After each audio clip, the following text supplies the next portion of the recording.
meant to film some kind of intro before I left the house, but here we are. I remembered almost as soon as I left, and I'm not going to turn around just to go film an intro.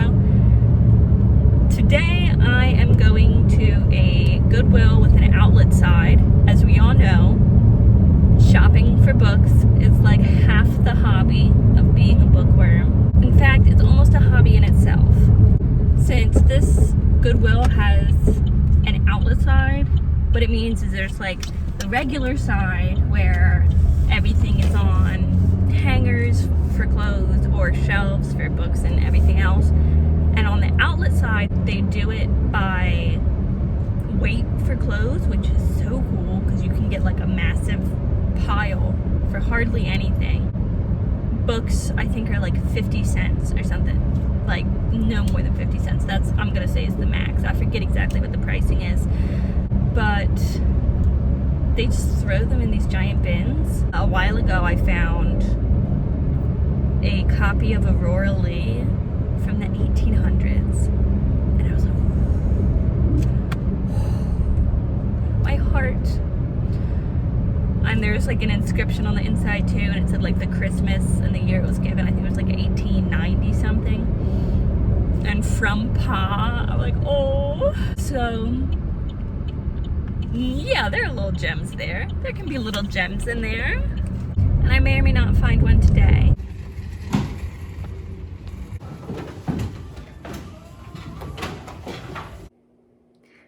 I was bad. And I was bad for two reasons. One, it's been a couple days. Forgive me speaking, I'm a little raspy. It's not COVID though, I tested. So, yay. The second reason I was bad. Yeah.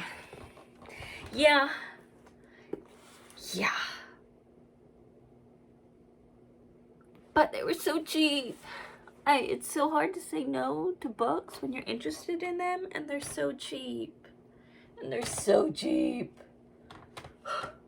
On the outlet side, they're like 25 cents for a paperback and 50 cents for a hardback. And I wanted them. Sue me. I think I paid like $7 for books. Don't quote me on that because it's like mixed in with a bill because I did get clothes things too. But yeah, I think it was around $7 for the books. And at first I really couldn't find anything I liked. I will say that. There were some older ones that got me really excited because I love books and I love old things. So old books is like, oh my gosh.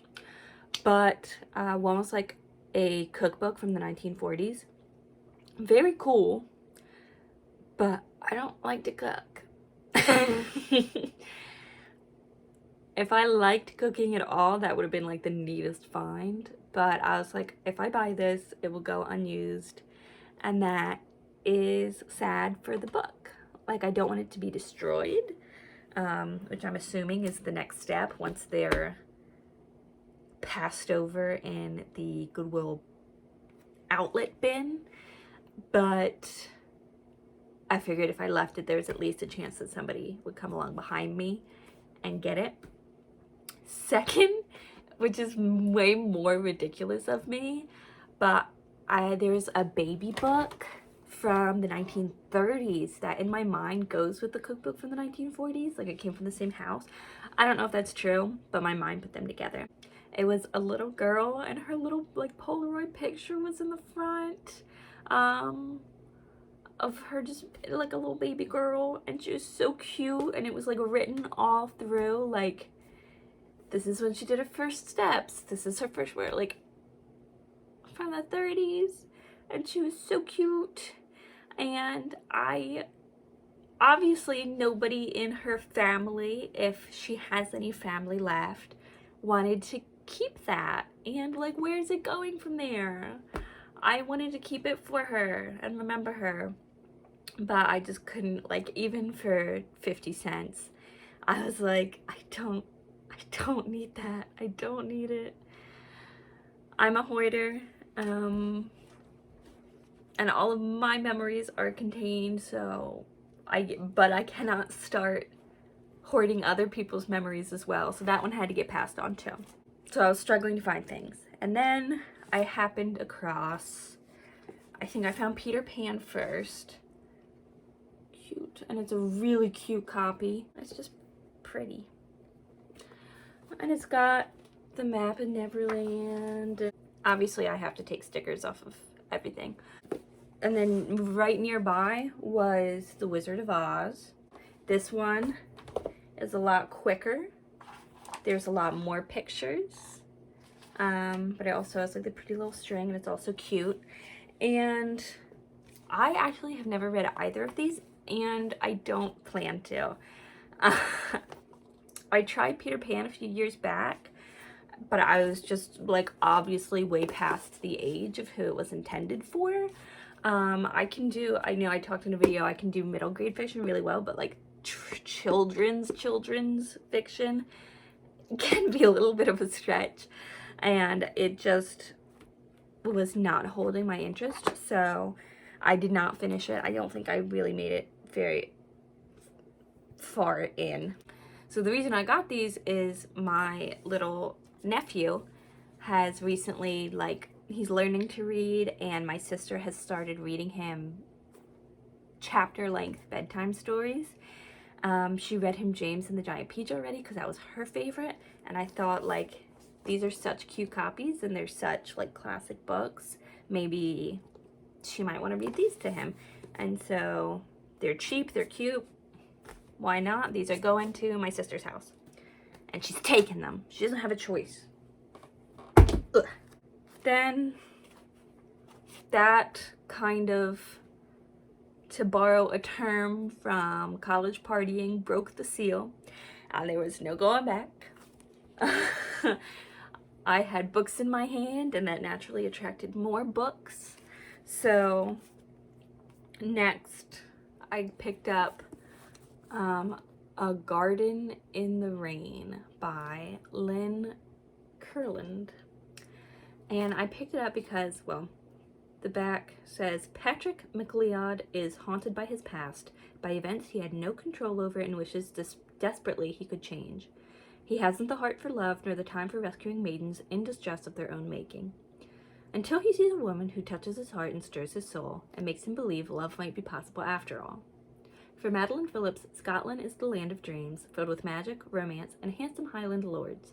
Unfortunately, the reality of her dream vacation is no car, no luggage, and a pesky ex-fiancé determined to shadow her every move. She thinks her dreams are in vain until she sees a man standing on a windswept moor, a Highlander full of secrets and longing, and Madeline knows she has seen her destiny. But the past isn't through with either of them, and it will take all the love each possesses to make their dreams come true. Yeah. After Outlander, and I know a lot of people can relate, anything Scottish, we love it. And I read the back and I was like, I'm pretty sure they made this a movie. If not, there's a movie out there with a very similar plot. So I was interested, and it came with me because it's a paperback. Next, Widows by Linda. Widows by Linda LaPlante. A security van heist goes disastrously wrong, and 3 women are left widowed. When Dolly Rollins discovers her late husband's plan for the failed hijack, an idea starts to form. Could she and the other widows finish the job their husbands started? As the women rehearse the raid, they realize that someone else must be involved, but only 3 bodies were found in the wreckage. Who was the 4th man, and where is he now? I'm not big on crime thrillers, but I love the idea of an all-woman team doing a heist, because they need to. And I feel like this was also made a TV show or a movie or something, so it caught my interest as well for that reason. Oh, duh, I'm dumb. It says right up there the characters that inspired a major motion picture. So yes, it looks like this was originally from Ollie's. I did get it from Goodwill though. But yes, this was a movie. And that interested me. For the record, the first one does not say anything about a major motion picture. I just feel like it was. Next, got Whiskey Words and a Shovel 2 by R.H. Sin. This I cannot tell if I've seen around or not. Like, it's just so vaguely mainstreamish. But the back just says, "I'd kill the distance to get to you."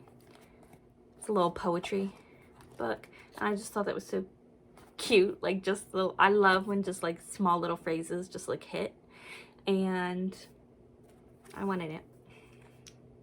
Next we have Empire of the Summer Moon.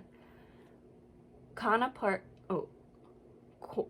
Parker, forgive me if I butcher that, and the Rise and Fall of the Comanches, the most powerful Indian tribe in American history, by S.C. Gwynn. Now, I did go to the back. He is a white man, which sucks, but I don't currently have any, you know, that came to mind at least.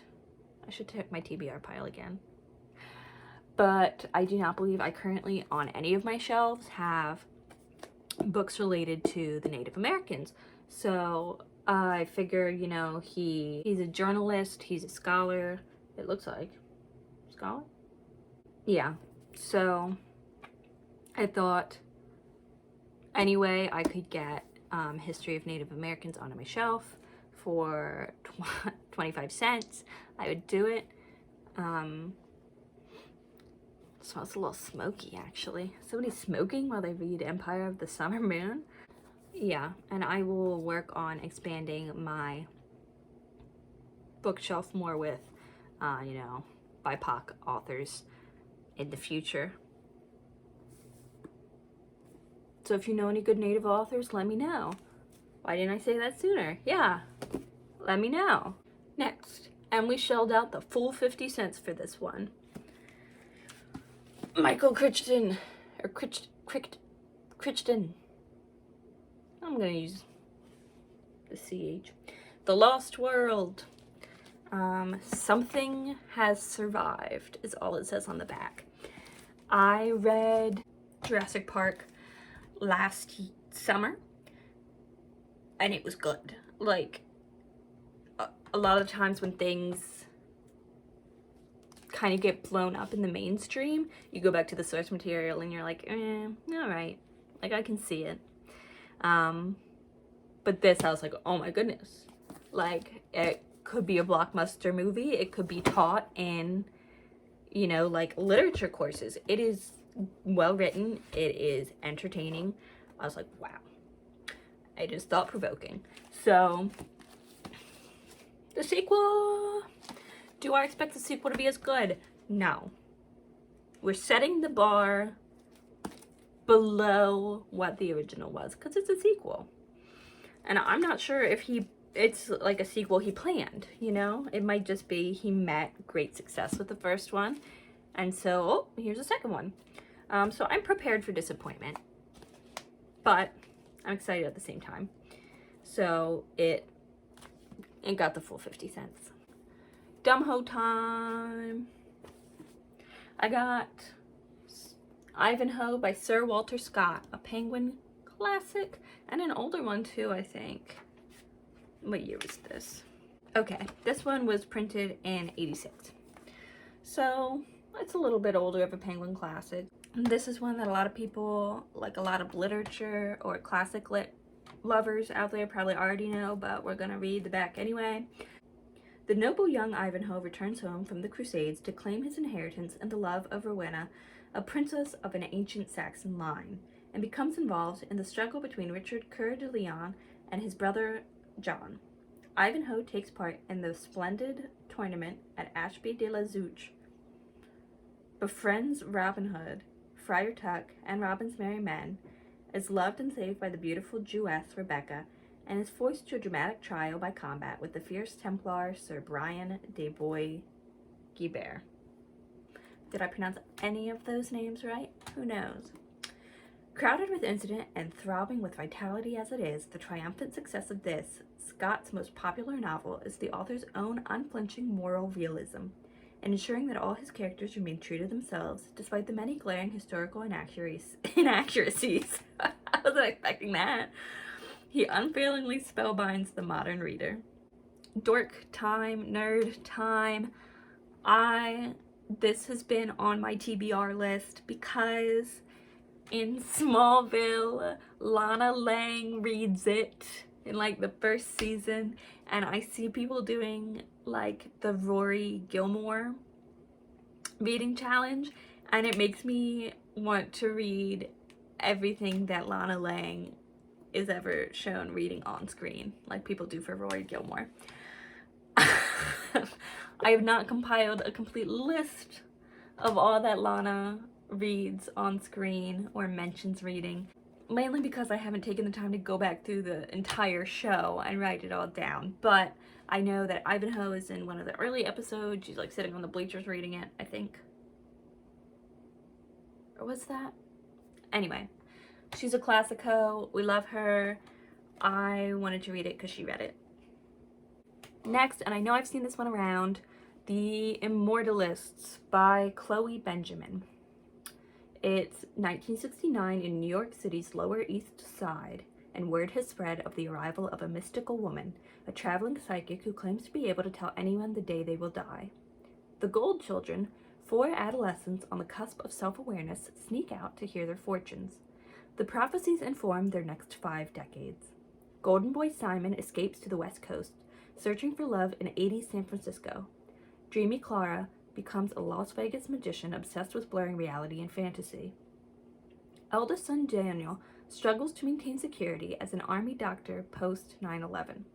And bookish Varya throws herself into longevity research, where she tests the boundary between science and immortality. Both a dazzling family love story and a sweeping novel of remarkable ambition and depth, The Immortalist probes the line between destiny and choice, reality and illusion, this world and the next.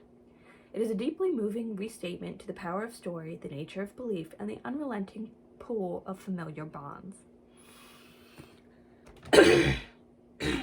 That was a mouthful.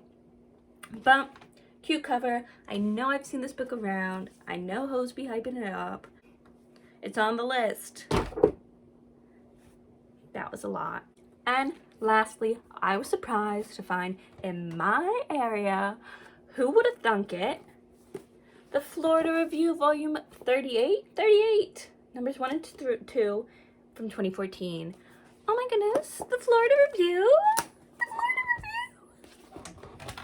I feel like I probably have, but before I knew what they were, you know, seen a literary magazine in a thrift shop. I struggle to find them in regular bookstores, so I was just so excited.